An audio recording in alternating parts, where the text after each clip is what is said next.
So we're a couple months into the year. You might finally be finding your stride towards your yearly objectives, right?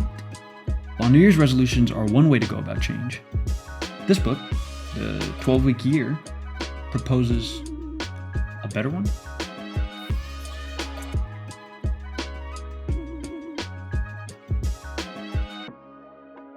So there's a couple of key concepts that caught my eye, the first being periodization. The 12-week year, in theory, is a mental framework designed to compress a year's worth of productivity into 12 weeks. I know the name defines it well enough, but what's interesting about this is the reasoning. The book suggests that while we may think we are working hard throughout the entire year, we actually aren't. Us humans have a tendency to push tasks away until the very last minute. One example used in the book is how 30 to 40% of company revenue is typically achieved in the fourth quarter alone. But how? Well, the problem actually has less to do with time and more to do with our psychology.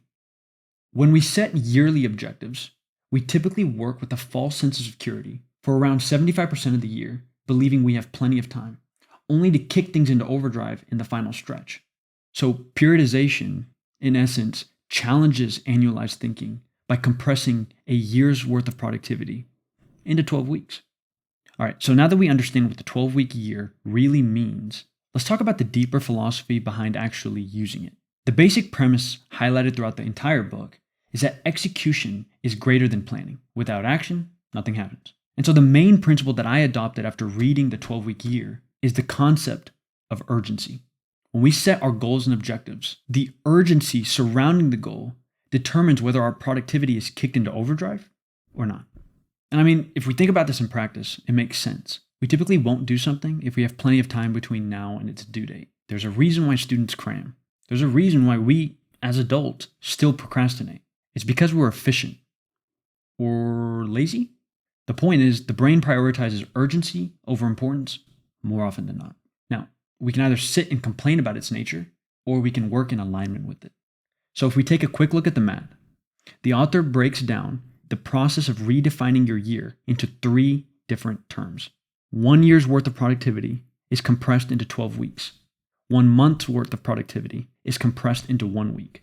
1 week's worth of productivity is compressed into 1 day. Now, while this may seem kind of confusing, if we think about it, it kind of makes sense. Take a hypothetical objective of running a marathon this year. Instead of running it once at the end of the year, aim to run it 12 weeks from now. When comparing both objectives, which objective makes you want to get up and start training as soon as physically possible? I mean, I'd assume the closer one. The bottom line is that urgency is a powerful psychological motivator because it demands focus, structure, and commitment, all key components of successful achievements.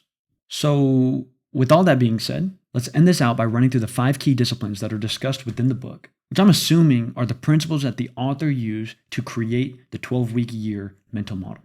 The first discipline is vision.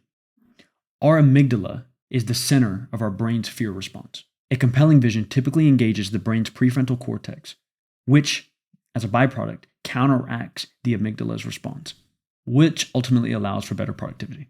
So if you're debating on even setting an objective in the first place, just know visions, goals, New Year's resolutions, they're all designed to organize the chaos up here. But a vision in and of itself, regardless of how powerful and clear it is absolutely useless without a clear, defined purpose as to why you should be pursuing this achievement in the first place. So the 12-week year is a useful framework for thinking because it not only shortens the timeline in which we operate, but also because it forces us to commit. We either want it bad enough or we don't. So instead of waiting 12 months to find out whether we really care about getting in shape, or whether we really care about improving our relationships, or whether we really care about increasing our yearly revenue, by shortening the gap, we force ourselves to create a compelling reason as to why we want to achieve this vision in particular. Weird, but powerful trick. The second discipline is planning. While planning can kind of be a slippery slope for overachievers, it has its benefits. Planning can oftentimes be a form of procrastination if we're not careful. But only planning priorities allows us to prepare a strategy by focusing on the main key mini objectives while also forcing us to confront the actual work. So instead of planning for everything, find the select few key objectives and get to work. It's simple. And if you're thinking about pushing it off, Remember, you only have 12 weeks. The third discipline is process control. Process control essentially describes how to actually live the 12-week year philosophy. From my understanding, it's about ensuring every day is in alignment with every week, and that every week is in alignment with the ultimate objective. Instead of chasing perfection, we just want to make sure our daily focus is aligned with our long-term vision. This way, we can actually guarantee we are making real progress when we step up to work. The fourth discipline kind of goes hand in hand with the last one, but it's really just about tracking our actions rather than our results. In the book, it's described as the difference between leading and lagging indicators. Leading indicators are actions, while the lagging indicators are the results we seek to achieve. You may work out every day this week, yet still not lose any weight. The results lag behind the actions. So when measuring progress, measure the leading indicators and allow the lagging indicators to fall into place over time. The fifth and final discipline is time. Obviously, if it's not clear by now, the 12-week year is a framework designed to help you take control of your time, thus allowing you to take control of your life. Try this mental model out for the next 12 weeks and see if it helps you max out your productivity. And let me know how it goes. Lastly, if you're new to my channel, my name is Gino. This channel is designed to share tactical media in hopes that it can help you better your life and propel you to a better future. If you have a second, check out my description and hit the subscribe button if you're committed to conditioning your psychology for peak performance. That's all for today. I'll catch you in the next one.